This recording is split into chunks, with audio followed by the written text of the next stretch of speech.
Hi, I'm Michael LaFosse from the Origami Studio. This lesson is the folding of my stylized samurai helmet. I have many variations on folding this helmet. Here you can see two. This is the primary example. At the end of our lesson, I'll show you how to make the elk horn version. And you'll need a square sheet of paper, at least 10 inches. The ratio of the width of your samurai helmet compared to the length of the edge of your square is a little less than 1/2. It's also helpful if you have a piece of paper that's colored differently on the other side to get the striking contrast here. I'm going to use a 10-inch square for demonstration purposes. If you want to make a hat that's large enough to wear, you'll need a square that's at least 24 inches square. Begin with the major color facing up. You can see here the major color on this one was red, so I would have started with red up and white down. Fold in half, edge to edge, to make a rectangle. Unfold and rotate. Flatten the paper a little bit. Fold bottom edge to top to make a rectangle. And unfold. Turn the paper over to the other side and flatten. Fold in half bottom corner to top to make a triangle. And you can see here the major color is on the outside of the triangle. Unfold, flatten, rotate, and fold in half diagonally, bringing the other two corners together. Again, a triangle with the major color showing. This standard 4-crease pattern produces this effect, and you're going to use the creases this way to make a 4-pointed star and flatten it symmetrically with an even number of layers left and right. So this form has 2 triangle-shaped flaps on the right and 2 triangle-shaped flaps on the left. Begin by taking one flap from the right and folding it over to the left, so you have 1 and 3. On the side that has 3, fold the corner to the top like this. Unfold to the right, and you can see we have a raised mountain crease. In origami, we have only 2 kinds of creases: valleys, like this one that dent in like a valley, and mountains that raise like a mountain ridge. We did this on purpose because now it's easy. For the next step, fold the mountain ridge to the center crease, like this. We're going to do the same thing on the other side. To produce a mountain on the correct side, we first turn the page across, and now we fold bottom corner to top. Bring it back to its original side. There's your mountain crease. And simply fold it to meet with the other one at the center crease. In origami, we have only 2 kinds of edges. We have folded edges. These are folded edges. And we have raw edges. Those are cut edges. Take the long raw edge and fold it to the center folded edge. And do the same thing on the other side.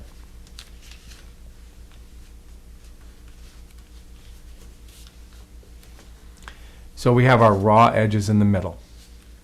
And this is a folded edge on the outside. Take the long raw edge and fold it to align with the outside folded edge. And do the same thing on the other side.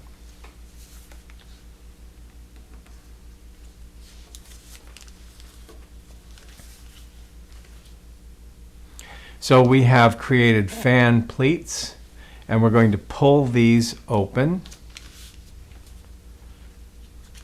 And you can see they alternate: valley, mountain, valley, mountain. And at the bottom we have the smallest triangle shape. We're going to reverse this mountain into a valley to make that crease flexible. So take the smallest triangle, fold it over, and bring it back. Same thing over here, the smallest triangle and this mountain crease, we reverse up and back. Making these two creases flexible is important because we're going to turn these layers inside out to get our color change. Here's how this works. Open the paper, and don't worry, the creases will remember their way back, but notice the creases here. We're going to turn them over, and when we refold that shape, the smallest triangle, it changes its color. So we call that color change. Let's do the same thing over here. Open. Find these outermost creases and turn them back. Fold in half and flatten. Now let's use these valley and mountain creases to restore the layering this way. Notice these two triangle-shaped flaps. Begin by folding them straight out, right and left, and you have a square diamond shape. And look at the valley creases here. We're going to use those as folding guides. Take the top folded edges of one corner and fold them to align with the crease. And do the same thing on the other side. Here's the crease, the top folded edge.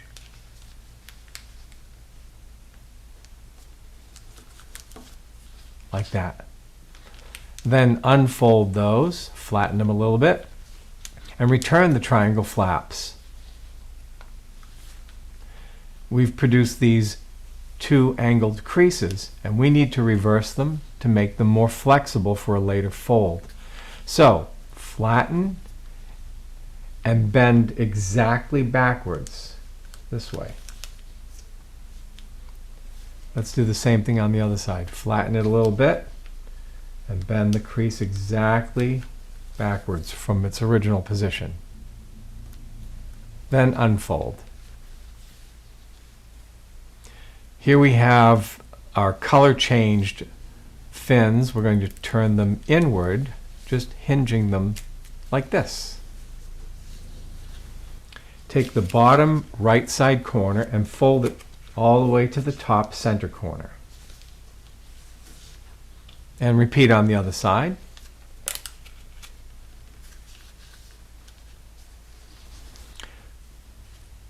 Take the top right corner and bend it down. Notice I've gone to the limit at this outside corner. And now we have a variable here, the angle at which we could set and flatten this triangle flap. I do have a preferred angle, and I'll bring to your attention where we have a folded edge intersecting some raw edges. Notice that I've set it up to approximate a right angle, a square corner. You can use a square corner from a piece of paper for your guide, but I'll bet you'd be pretty good at estimating the shape of it as well. Whichever way you decide to produce it, that sets the angle, and it's easy to copy on the other side. Put an index finger where the first stopping point is, and then bring down the other side to match.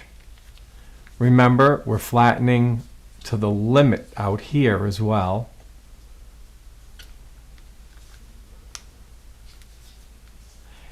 And now we have these two triangle-shaped flaps. Notice the triangle flap, and it has a short folded edge here and a long set of raw edges there. Fold the long raw edges to the short folded edge. Let's do the same thing on the other side.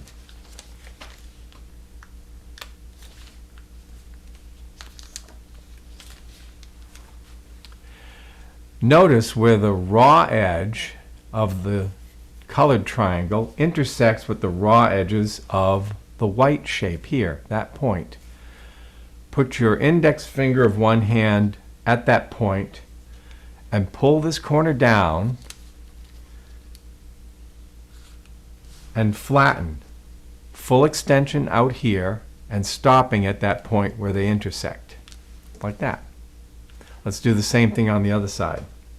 Find the mark, hold it, then fold it. We've created these triangle flaps, and we're going to squash fold them. A squash fold happens when an area that may be opened like this has its separate layers going in opposite directions, and then pressing the pocket down flat. Notice the center crease. We're going to align it with the folded edge inside, and basically going from corner to corner in the result, like this, so that it's symmetrical. There's a squash fold. Let's do the same thing on the other side. Lift the triangle flap up, find the opening. Be sure to open it all the way into the cone end, and then set it for flattening and squash. We have some free flaps available, and we're going to simply bend them back as far as they will go flat. Like that, and the same thing on the other side.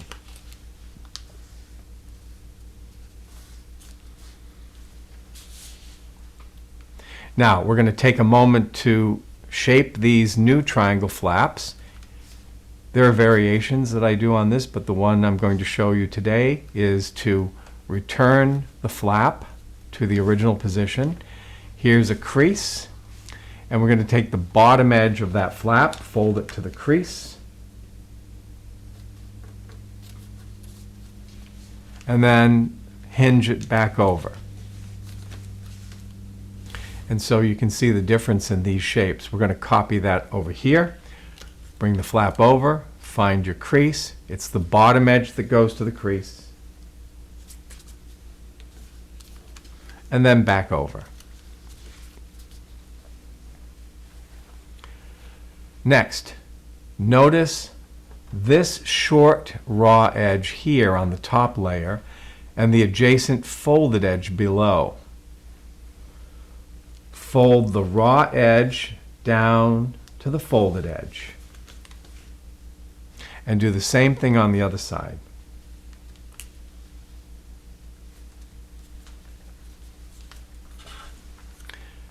Then unfold those flaps,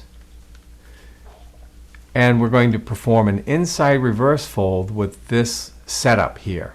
What's going to happen is we're going to use this crease to bring this layer down, raw edge to folded edge, and when we do that, you're going to notice this little pucker. From that point to the corner, you're going to place a mountain folded edge.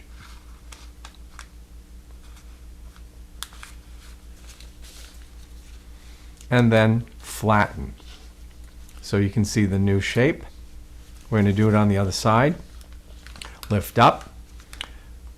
First use the crease that exists there. And then the pivot point. Roll the edge to a mountain all the way to the corner. And then flatten. Now we're going to relayer a few things. Lift up this horn so that we can tuck this corner in.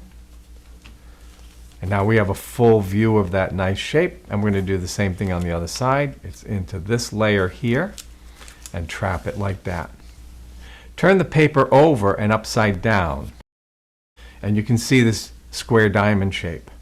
Fold in half, bottom corner to top, but watch what's happening here and there. So you can begin by placing the two corners together and hold them, and then get into this pocket, for instance, and fold from the inside of the pocket to the corner out here. And then from this end up, flatten the shape. You're going to see the folded edges will align and you'll get this triangle shape. I'm going to switch hands and do the same thing with the other side. Go inside the pocket, fold out to the corner, and then squash fold, bottom up, like this. And then you're going to see we have a pocket here, for instance. Take this corner flap and mountain fold inside. So we've created a mountain folded edge from this corner to the center, and that locks this structure. Let's do the same thing on the other side. There are creases already in the paper to help you do this easily and well. There, that's locked. Notice this folded edge here and this layer that's free to move over that edge. You're going to hold the folded edge down and push from inside, rolling out to create this pocket. And you're going to keep rolling over until you can flatten the shape this way, from here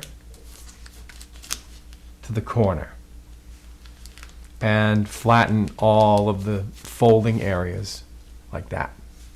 Let's do the same thing on the other side. Here's our folded edge. Hold it flat. Make sure you get into the first open layer, not anything further back. This way. This is called a swivel squash. We're swiveling and squashing at the same time. Now we're going to lock these layers. So lift up this area here to open the next layer and put that tab under. Notice that there's a pocket here. This corner goes into the pocket.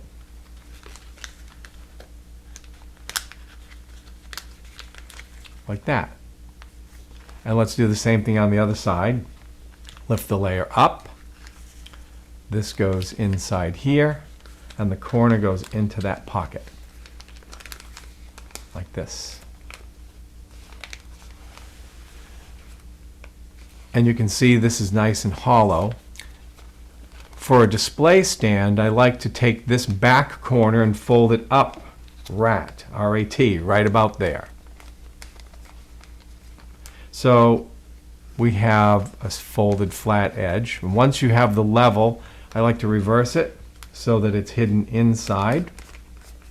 For those of you who do more sophisticated paper folding, you could sink that. You don't have to have a free flap like that. But that flattened edge at the back helps the helmet stay stable, standing straight on the table. So that's the basic samurai helmet.